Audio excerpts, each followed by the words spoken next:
ನಮಸ್ತೆ, ಇದು ಅಮಾವಾಸ್ಯೆ ದಿನದ ಮಿನಿ ವ್ಲಾಗು. ಮಗನ್ನ ಸ್ಕೂಲಿಗೆಲ್ಲ ಕಳಿಸಿ ಈಗ ಪೂಜೆ ಮಾಡೋದಕ್ಕೆ ಶುರು ಮಾಡ್ಕೊಳ್ತಾ ಇದ್ದೀನಿ. ಸರಿ, ನೀನು ಪೂಜೆಗೆ ರೆಡಿ ಮಾಡ್ಕೋ, ಟೈಮ್ ಆಗುತ್ತೆ, ನಾನು ದೇವ್ರ ಸಾಮಾನು ತಿಕ್ಕೊಡ್ತೀನಿ ಅಂದರು ಅತ್ತೆ. ತುಂಬಾನೇ ಖುಷಿ ಆಯಿತು.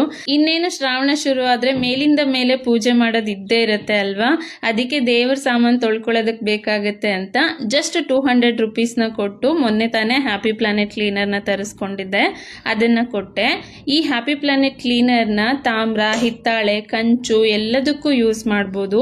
ನಾನ್ ಟಾಕ್ಸಿಕ್ ಕೂಡ ಹೌದು. ಜಸ್ಟ್ ಈ ರೀತಿ 1 ಅಥವಾ 2 ಪಂಪ್ನ ಮಾಡಿಕೊಂಡು ಸಿಂಪಲ್ ಆಗಿ ಪಾತ್ರೆ ತೊಳೆಯೋ ಥರ ಸ್ಕ್ರಬ್ ಮಾಡಿ ತೊಳೆದು ಒಣ ಬಟ್ಟೆಯಿಂದ ಒರೆಸಿದ್ರೆ ಸಾಕು. ಕಲೆ ಇರೋದೆಲ್ಲ ಹೋಗಿ ಪೂಜೆ ಸಾಮಾನುಗಳಂತೂ ಪಳಪಳ ಅಂತ ಹೊಳಿತಾ ಇರ್ತವೆ. ಇಷ್ಟು ಸಿಂಪಲ್ ಆಗಿ ಕ್ಲೀನ್ ಆಗಿದ್ ನೋಡಿ ಅತ್ತೆ ಖುಷಿ ಪಟ್ರು. ಚೆನ್ನಾಗಿದೆ ಈ ಪ್ರಾಡಕ್ಟ್ ಅಂತ ಹೇಳ್ತಾ ಇದ್ರು. ಇದು ಅಮೆಝಾನು, ಹಾಗೆ ಇವರ ವೆಬ್ಸೈಟ್ ಅಲ್ಲಿ ಕೂಡ ಸಿಗುತ್ತೆ. ನಿಮ್ಗೂ ಬೇಕು ಅಂದ್ರೆ ಇನ್ಸ್ಟಾಗ್ರಾಮ್ ಅಲ್ಲಿ ಈ ವಿಡಿಯೋ ಕೆಳಗಡೆ ಲಿಂಕ್ ಅಂತ ಟೈಪ್ ಮಾಡಿ, ಡೈರೆಕ್ಟ್ ಲಿಂಕ್ ನಿಮ್ಗೆ ಸಿಗುತ್ತೆ. ಅತ್ತೆ ದೇವ್ರ ಸಾಮಾನುಗಳನ್ನ ತೊಳೆದುಕೊಟ್ಟಿದ್ರಿಂದ ಬೇಗ ಬೇಗ ಪೂಜೆನ ಮುಗಿಸ್ಕೊಂಡೆ. ಸಿಗ್ತೀನಿ ನೆಕ್ಸ್ಟ್ ಮಿನಿ ಬ್ಲಾಗ್ ಅಲ್ಲಿ. ಬಾಯ್.